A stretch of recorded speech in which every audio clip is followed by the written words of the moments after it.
The Berenstain Bears and the Golden Rule, created by Stan and Jan Berenstain, written by Mike Berenstain. When Sister Bear received a beautiful golden locket for her birthday, she was surprised and pleased. It was shaped like a heart, and it had her name on it.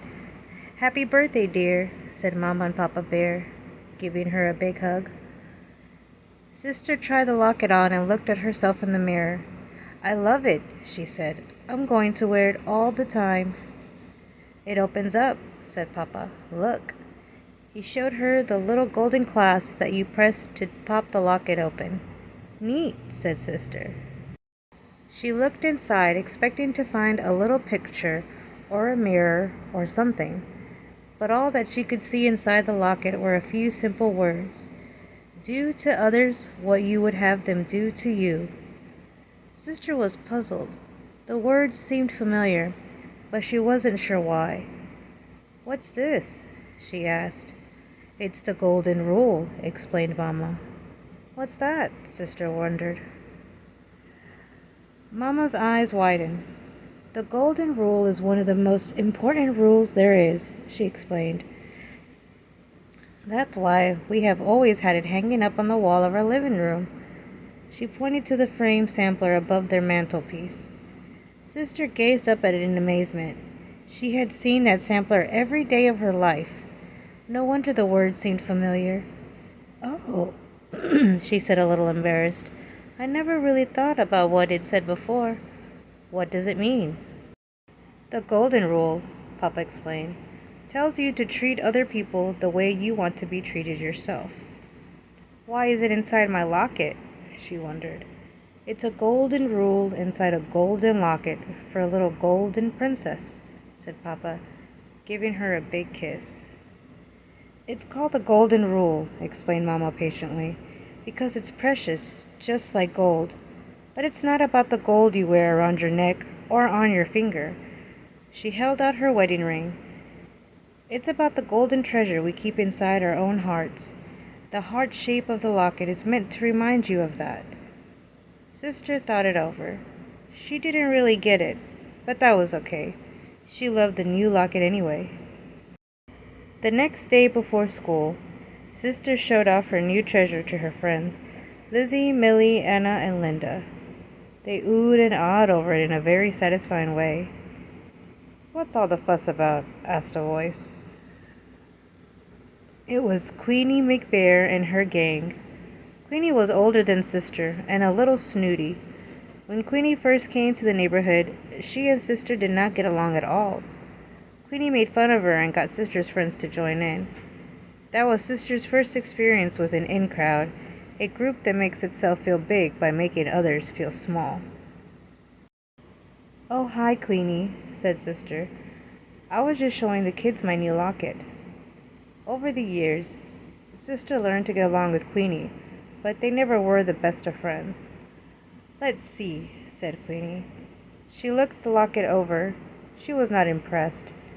She herself wore big hoop earrings and lots of beads and chains. "Cute," was all she said as she walked away with her friends. Queenie still had her own in crowd. They were a group of the other older girls who liked hanging out together and acting cool. Mostly they spent their time painting their nails and giggling about boys. That was okay with Sister. She had her own group of friends to hang out with. But it never occurred to her that this might be any kind of problem until the new girl came to school. Her name was Susie McGrizzy. It seemed like a funny sort of name. For one thing, it had a lot of Z's in it. The new girl herself seemed a little funny too. Her clothes weren't exactly cool, and she wore her hair up in pigtails, which was definitely not the standard Bear Country school style. Besides, she had thick glasses and braces. Not the cool kind with lots of different colors like Millie wore. Just plain old braces. On her first day, of course, the new girl didn't know anyone at all. At recess, Sister noticed her standing off by herself in a corner of the playground.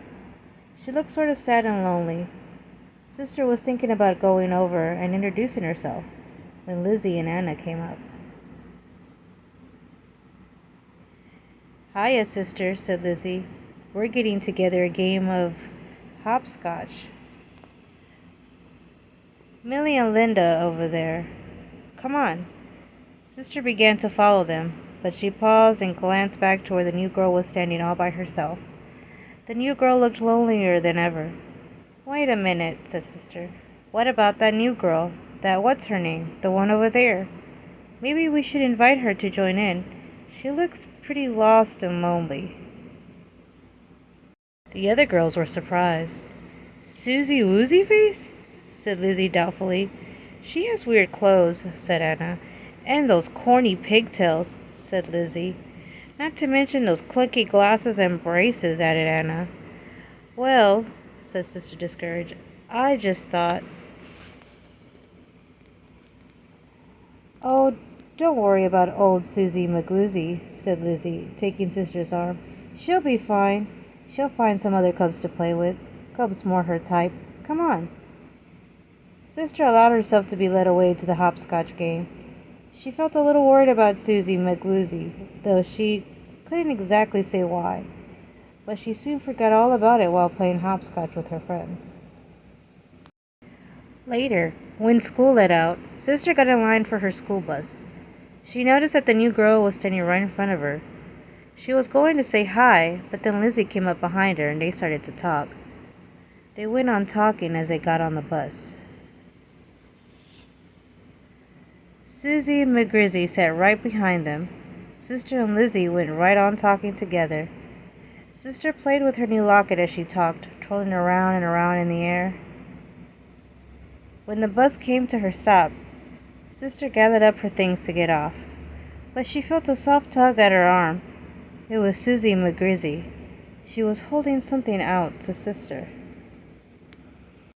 "Here," she said shyly. "You dropped this." It was Sister's new locket. "Gee," said Sister, "thanks." It was all she could think of to say. Sister climbed off the bus and watched as it pulled away. She could see Susie looking back at her from the window. Sister hung her locket back around her neck. What if Susie hadn't noticed her drop it? Might have been gone for good. Mama was waiting for Sister as she climbed the front steps. "How was school today, dear?" asked Mama. "Oh, okay, I guess," sighed Sister, dumping her school bag on the armchair in the living room. She glanced up at the framed sampler of the golden rule over the mantel. Somehow, the golden locket hanging around her neck felt heavier than before.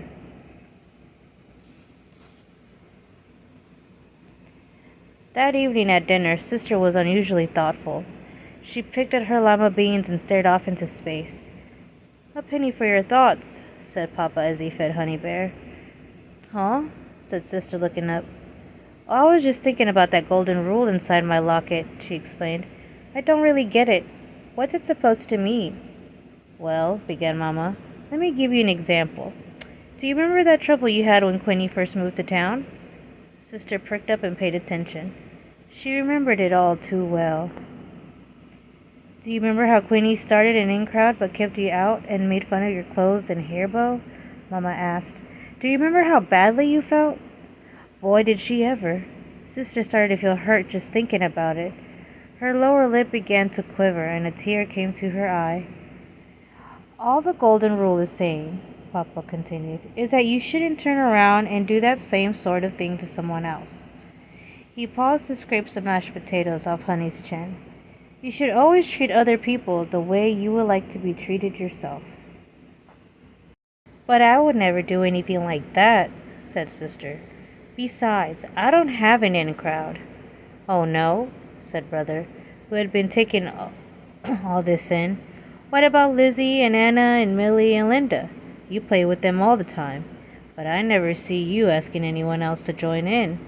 "That's different," protested Sister angrily. "I'm just playing with my friends. We're not trying to keep anybody out." "Of course not, dear," soothed Mama. "I'm sure you and your friends would never dream of keeping other cubs out of your group." Sister Bear grew very quiet. Now that she thought it over, she wasn't quite so sure. Not so sure at all. The next day at recess, As soon as Sister came outside, she looked around the playground for Susie McGrizzy. She soon spotted her, sitting off by herself under the big oak tree at the edge of the schoolyard and reading a book. Sister marched right up to her. "Hello, Susie," she said brightly. Susie looked up in surprise. "Hello," she said shyly. "I'm Sister Bear, and my friends and I are going to play some hopscotch," Sister told her. "Would you like to join us?" Susie's face lit up. "Oh, I'd love to," she said with a big, bracy grin. "I love hopscotch." "Terrific," said Sister. "Do you want to see my locket?" "Sure," said Susie. "Okay," said Sister. "Come on, I'll show it to you. Over there." Sister took off, and Susie chased her, laughing, across the playground of the hopscotch square where Lizzie, Millie, Anna, and Linda were waiting. Sister's golden locket gleamed in the sun as she ran. The end.